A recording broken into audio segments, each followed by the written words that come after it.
Hi and welcome. You're listening to the X22 Report. My name is Dave and this is episode 640 and today's date is April 13th, 2015, and the title of this episode is U.S. Government Central Bankers Preparing the Next Event to Push War. Let's get right into the economic collapse news. Now, we understand that the housing bubble is in many different countries. It's a cascading effect once the whole thing comes crumbling apart, just like we saw back in 2008. There's going to be no difference. And we see out in the UK, the housing bubble, well, it looks like it's getting ready to pop here.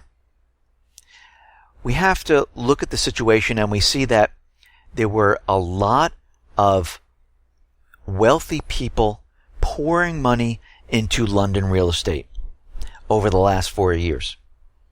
And we can see that at this point in time, a lot of these wealthy people were hiding their money in real estate. They remained anonymous.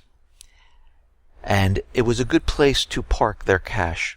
And the prices for real estate continually kept going up and up and up. But guess what? The party is over. We see in the UK that sales of home worth more than £2 million have dropped by 80% in the past year, according to Douglas and Gordon.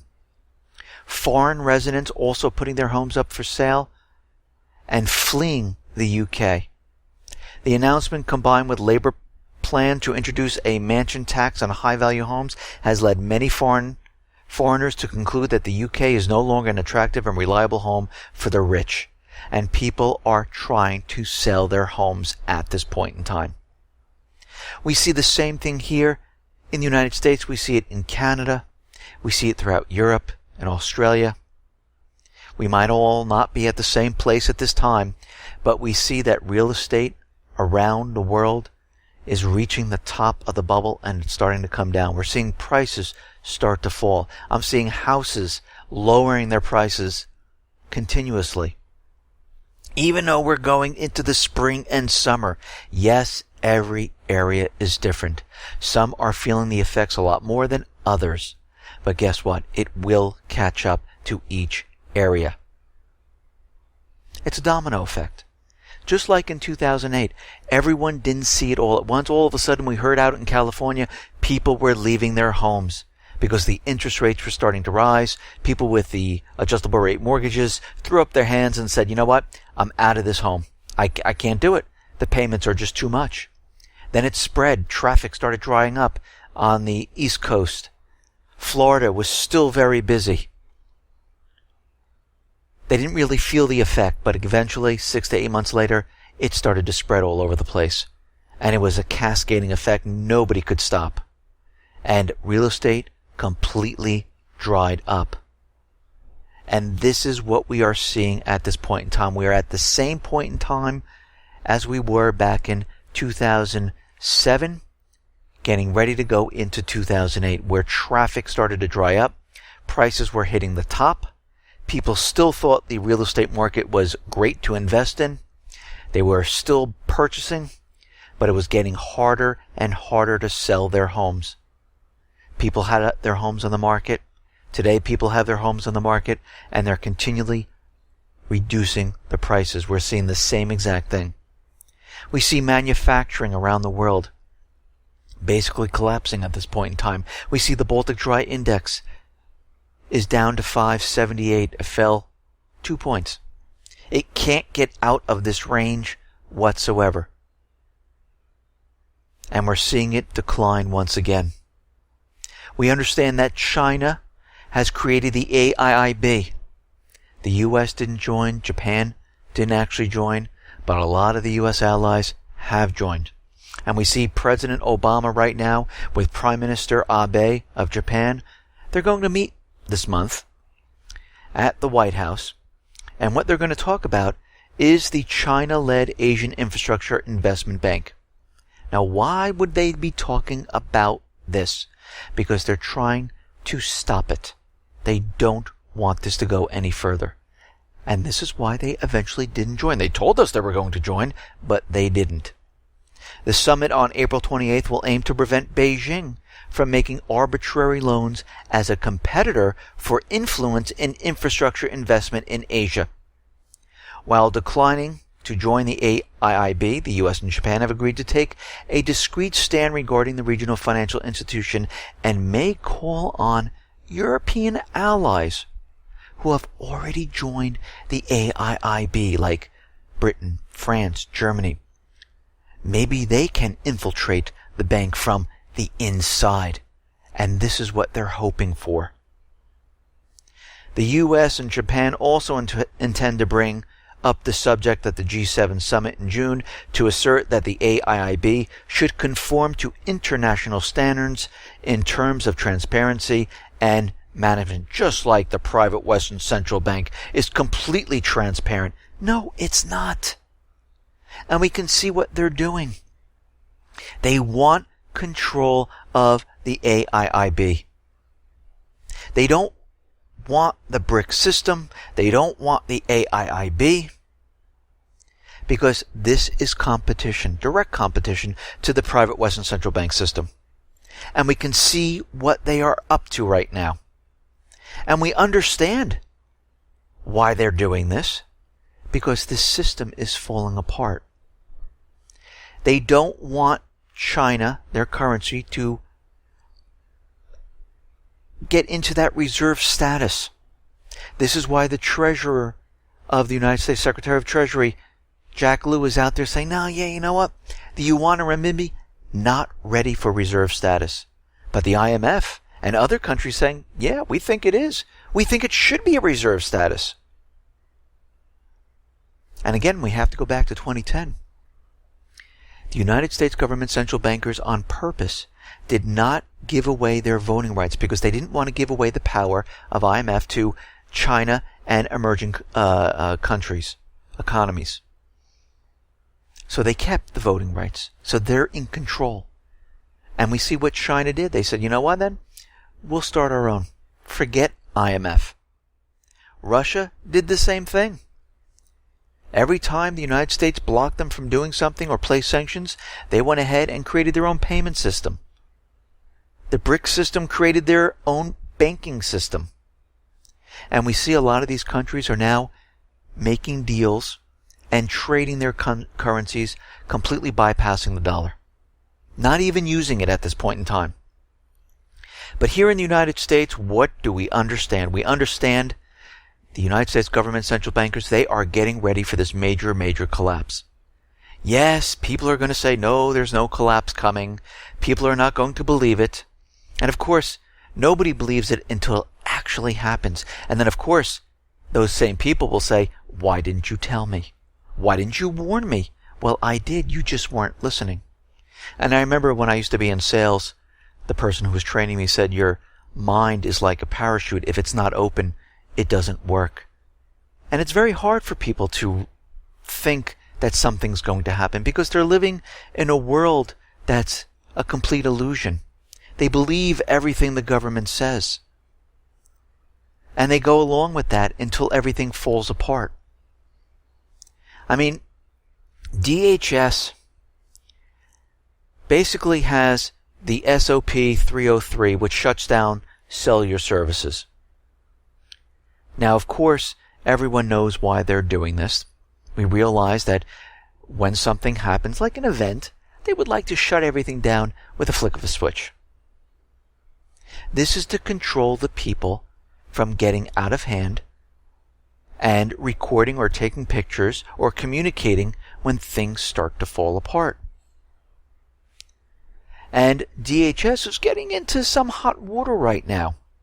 The U.S. Court of Appeals for the District of Columbia Circuit is questioning the Department of Homeland Security's decision to keep secret its plan to shut down mobile phone service during critical emergencies.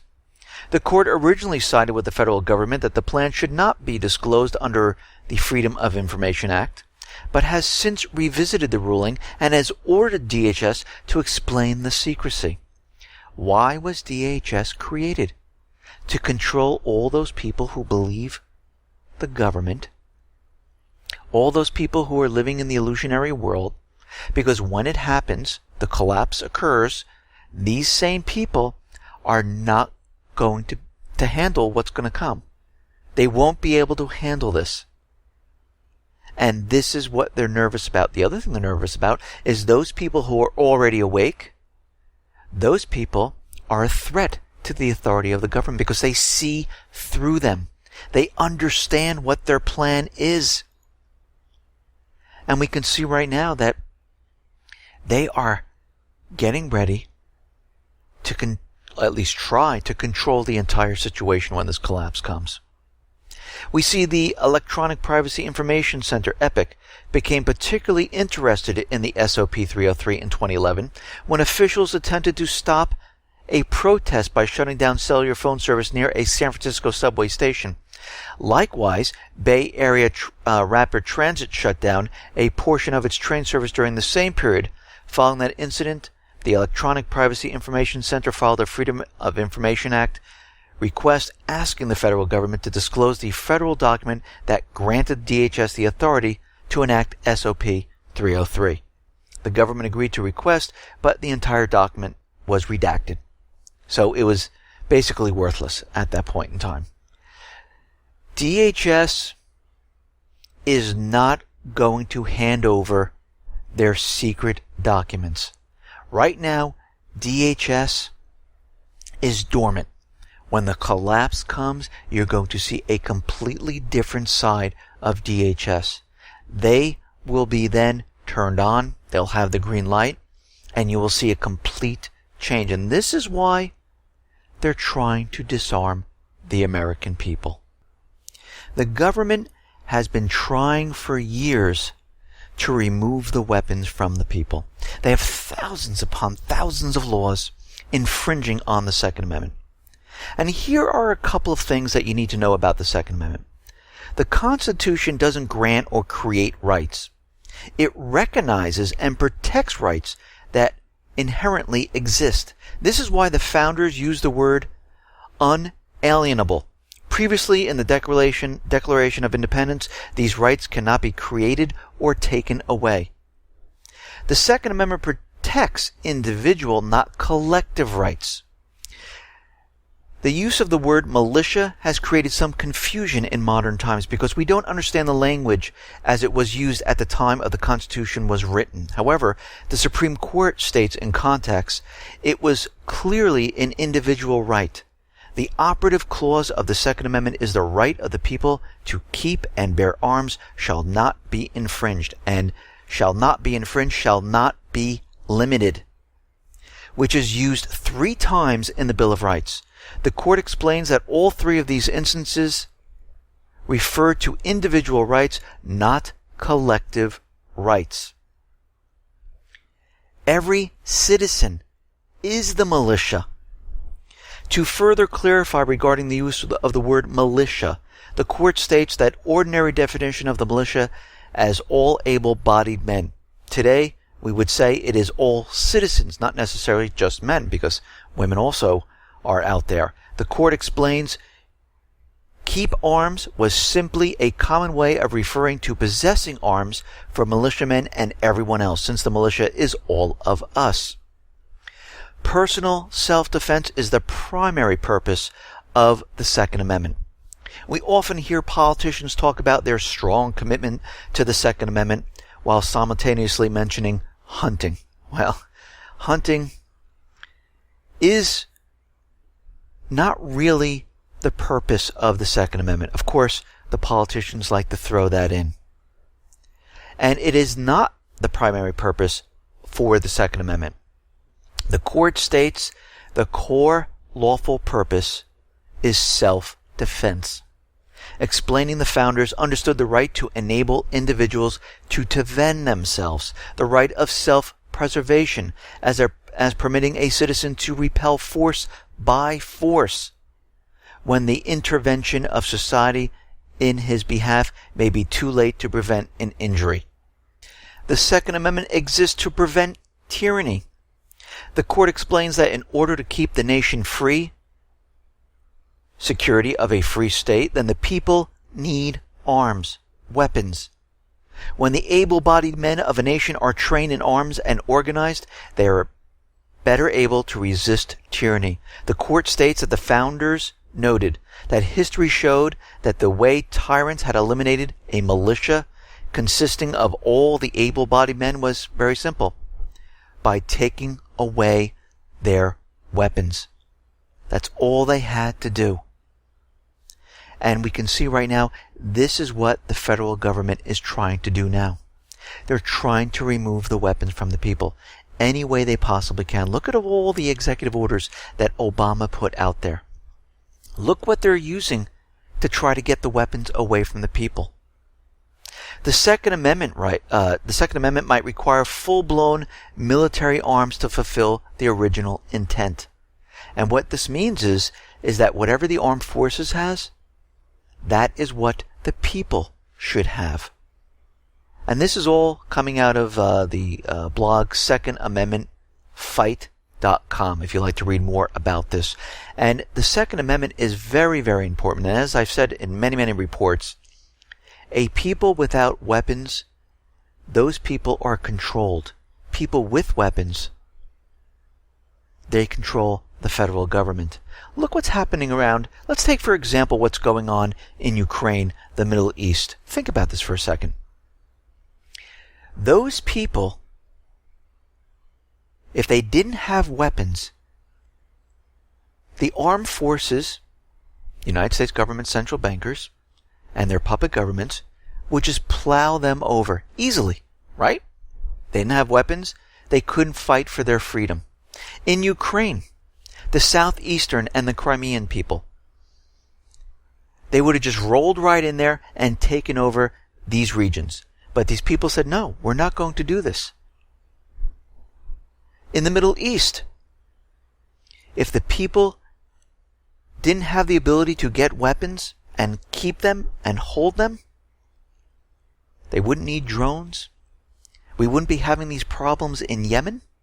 We wouldn't be having the problems in Libya. But the problems are the people, which of course the U.S. government central bankers call them Al-Qaeda, which is actually the people who don't agree with the puppet government. They decided to fight back. They didn't like what was happening. And again, the U.S. government central bankers with the puppet regimes would have just taken these people, rounded them up, and they would have thrown them in prison because they are a threat to the authority. But since they have weapons, it's a little bit more difficult to do so. And we can take that example that we're seeing out in the Middle East and Ukraine and many other areas, we can bring it back here to the United States. If the people here in this country had no weapons whatsoever, it would be very, very easy to control the people. There'd be no real resistance, would there? And this is why the Founding Fathers found it that it was so important to include this as a right, not a privilege. Now, out in Ukraine, we see Poroshenko went to South Ukraine's Odessa, and there were protesters there, and basically they were booing him, yelling at him, and they were yelling anti-fascist slogans. He's not very well liked in that area. We see that the Ukraine army is continuing the shelling. They haven't stopped. They shelled a hospital in Donetsk. We say that they're continually shelling at the airport in Donetsk. They brought up tanks and they started shelling once again. The Kiev government is continually violating the Minsk II agreements. And where is Germany? Where is France? Where are the penalties on Kiev? Non-existent, because this Minsk II agreement is really not being supported equally. It's one-sided. And we can see right now that Germany, France, nothing's going to happen to the Kiev government because the United States government central bankers controls them. No one's going to sanction them. No one's going to penalize them. Absolutely not. We see in Ukraine that there's a VT group which is selling NATO equipment. The company's catalog demonstrates that they are capable of supplying almost every type of construction machinery, airplanes, helicopters, airport equipment, ships rescue, and firefighting vehicles. And we could see this company is right in Ukraine selling the NATO equipment. In Ukraine, we see U.S. strategic military transport aircraft Lockheed C-5 Galaxy landed at the airport of Lviv. Now, this is a big plane. What were they dropping off? What are they supplying the Kiev government with? And we can see they're getting ready for a major, major offensive. Remember back when Sweden was going on and on and on about a Russian submarine? And it was all over the news and everyone saying, yes, Russia's right here, we're searching for it. And it went on for quite a while. Well, guess what? The unknown foreign vessel the Swedish Navy searched for near Stockholm last autumn was actually a workboat, a senior Navy official says. Basically, they lied to everyone. Why did they do this at this point in time? Well, the Swedish Navy basically was trying to get their defense budget passed of about $696 million. They wanted it. They increased it. They were trying to get it passed. And they did. And the Swedish Navy changed the wording from probable submarine to non-submarine when referring to the reconnaissance mission connected to the unidentified vessel. And guess what? It was a complete lie to convince everyone that they were under threat, which they weren't. Think about this. When DHS wanted their budget, didn't they come out with there was going to be a mall attack?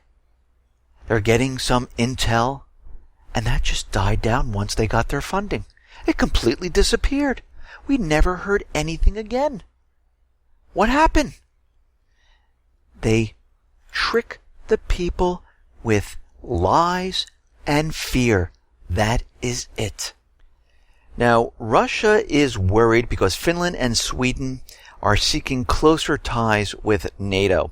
And Russia is starting to realize that there are jets flying closer and closer to their borders. We saw that incident with the reconnaissance plane. And of course, the United States is out there saying, I can't believe Russia, what they did. They flew so close to it, and we weren't going anywhere near their borders. And of course, they have them on radar, going very close, heading right towards them. And this was done on purpose to provoke Russia. Look what has been going on here. First, we have Russian bombers in international airspace. And it goes all over the corporate media saying that Russia is flying very close, it's very provocative, but they're in international airspace. And of course, the UK and other nations, they send their jets up there to check it out, to see what it is. And this is standard operating procedure of what every country does. And they're saying that Russia's being provocative. Now, the United States central bankers, they do the same thing. They take their plane, they fly very close to Russia, and they did it on purpose to say, oh, look, Russia's flying their jets very close to the plane. They could have had an accident. Something could have happened. They're provoking the pilots. And we can see right now, no matter which way you look at it, they're always going to blame Russia because they're trying to provoke them, slowly but surely, non-stop. And they're continually doing it. And let me just say, now we mentioned this before, we, and I'm talking about the United States and Europe, cannot go to war with Russia and China. Now, just because I say that doesn't mean we're not going to go to war. What I'm saying is, we are not going up against Yemen, Libya, Lebanon. We're going up against nuclear-powered countries that have nuclear weapons. And a lot of their weapons are a lot better. For instance, the Chinese J-20 and the Russian Sukhoi T-50 are a threat to the U.S. Air Force and Navy, according to the National Interest in International Affairs magazine. Basically, these jets can outperform the jets of the United States. When you see these next-generation fighters, the PAC-FA out of Russia and the J-20 out of China, and some of their new missile technology, our advantage, the advantage of the United States is dwindling. Basically, the planes here in the United States, like the F-35, it's a piece of junk. It doesn't work.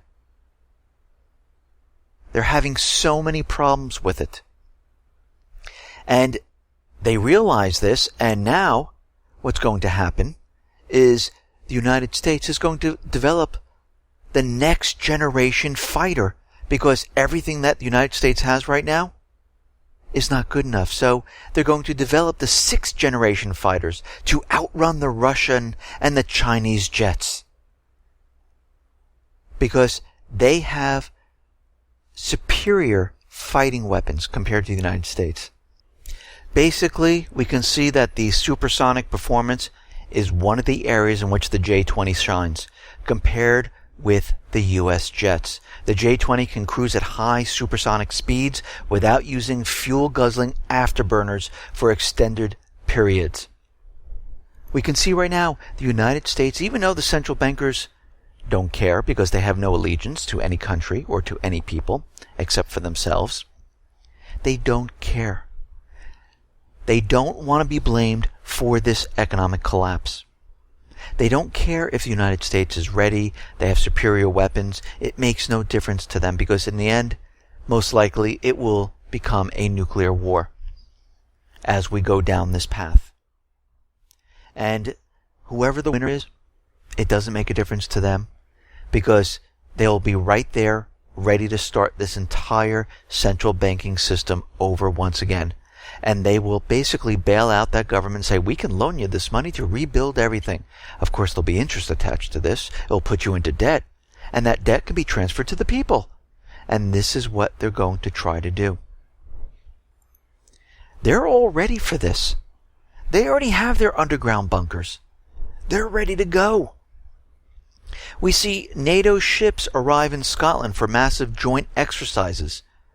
NATO standing naval forces have arrived in Scotland for the largest ever joint warrior drill, which includes 50 ships, 70 aircraft, and 13,000 personnel from 14 countries. The biannual military drills will be conducted between the 11th and 24th of April. This exercise is a unique opportunity for us to work with our allied shipmates. For most U.S. sailors, our training and qualifications are done with other U.S. Navy ships. Multinational exercises like this help our sailors learn how to cooperate and excel with other navies in challenging and multi-dimensional environment. And this is coming from Lieutenant Commander Matthew Ham. They are preparing for this war. We see Russia right now has lifted the ban on the delivery of the S-300 missile to Iran. Basically, Putin lifted the ban. They now can supply the S-300, and we can see the United States government central bankers, they're nervous about this because there are many different agendas going on with Iran, not just one. We see Senator Tom Cotton said that if Iran were allowed to become a nuclear state under its current regime, then the likely outcome would be a nuclear war. He's saying that from everyone that he spoke to, they should use surgical strikes to target the nuclear facilities inside Iran. And don't worry, from the people he spoke to, no war would come out of this. What? Well, you know what? He can be on the front lines if he liked to do this. And why would they go in and bomb a country that did not do anything? Can you imagine Iran flying into the United States and bombing the nuclear facilities? That would be an act of war, wouldn't it? If they went ahead and they bombed the nuclear facilities in Iran, it is an act of war. Period. We can see that Ashton Carter, U.S. Secretary of Defense, he's saying that U.S. bunker bombs are ready to go. We can use them at any time in Iran. We can demolish the nuclear facilities. These people just want war. So many different agendas going on right now. We have those people who are controlled by Israel through AIPAC, which gives them funding, which these people then report back to Israel. They do whatever they say. And their agenda is to keep Iran a non-nuclear power keep them poor, keep the sanctions on. We see the United States government central bankers, one way or another, they need to get the natural resources to keep this dollar propped up. And the government here in the United States basically is not working for the people. They're working for other governments, other entities. And we can see right now, it has nothing to do with the people. Out in Yemen, the war is continuing. Russia evacuated nationals of 19 countries from Yemen. Yes, they rescued United States citizens. Isn't that why the United States parked 2 ships, the Iwo Jima and another ship right outside of Yemen, saying just in case the people of the United States needed to be evacuated, those ships were going to go ahead and do that? It never happened. Actually, the State Department says we're not evacuating anybody. There's a lawsuit going on right now, and Russia came in and evacuated U.S. citizens. 18 citizens of the United States. 5 from Great Britain. 1 from Bulgaria. 6 from Estonia. 14 from Ukraine. 9 from Belarus, and there's many others. And of course the U.S. and U.K. thanked Russia for doing this. Where was the United States and U.K.? Powerful nations couldn't go into Yemen and rescue their own people. This should tell everyone that they don't care about their own people. They're in it for their own agenda. We see in Libya right now, the people in Libya are fighting hard. They want their country back. And we understand they've taken control of the oil refineries. And we see right now that the Islamic State is destroying the oil refineries, because guess what? If the central bankers can't sell this oil, nobody's going to sell this oil, because we will not let the people sell the oil not using the US dollar. We see that CNN is out there, and they're using a lot of propaganda, and they had the story about the Russian hackers who got into the White House. And of course we have to remember, they have no clue who broke into the White House. They even said that the attackers bounced their attack off many servers. It cannot be tracked back. And this is true with most advanced actors. They will bounce it off many servers, and it is very difficult to track back. But we can see the headlines continually read that Russia hacked the White House. And now CNN actually changed the title to "The U.S. thinks Russia hacked the White House," because they have no proof. It's propaganda to make everyone think that Russia is hacking. And again, all of these hacks are created by the NSA. All of these hacks are surface attacks. They're not even getting any real information. Actually, most of the information anybody can get. Phone numbers, addresses, the schedule of the president, it's ridiculous. But we understand that the central bankers are getting ready for a major event. We see the Islamic State is out there, and they put out a video saying that they are promising another September 11th. This is the United States government central bankers preparing everyone for this main event that is coming. Because as we can see, they're losing control, the economy is failing, and what do they have left? They have left the main event. That is cyber attacks, physical attacks, to convince the American people, the Europeans, the Canadians, that we need to go to war. Otherwise, without tricking the people, without lying to them, nobody wants to go to war. So they will use scare tactics by using chemical weapons, biological, dirty nukes, cyber attacks, whatever they need to use, they will use. And this is why they're putting out the propaganda right now that it is coming. This is why they've been warning about this for quite a while. This is why we have Jade Helm, because they realize it will cover up the collapse, but it will not stop it. We can see with Jade Helm, the EKS Group LLC. on behalf of the Department of Defense is advertising the following positions which has special relevance to the topics of Jade Helm 15. And they are looking for people for role-playing. Sound familiar? EKS is looking for part-time personnel to play a vital role in assisting with this security-related training. All candidates, irrespective of qualifications level or prior background, will be evaluated for their suitability to provide surveillance role-playing that results in fully trained Department of Defense professionals. Candidate will operate as a member of the surveillance team, conducting static, foot, vehicle, or multi-mode surveillance of personnel in urban and rural environments under all weather conditions. Applicants may have to walk up to 18 miles a day. Why would they have to do this? That's very interesting.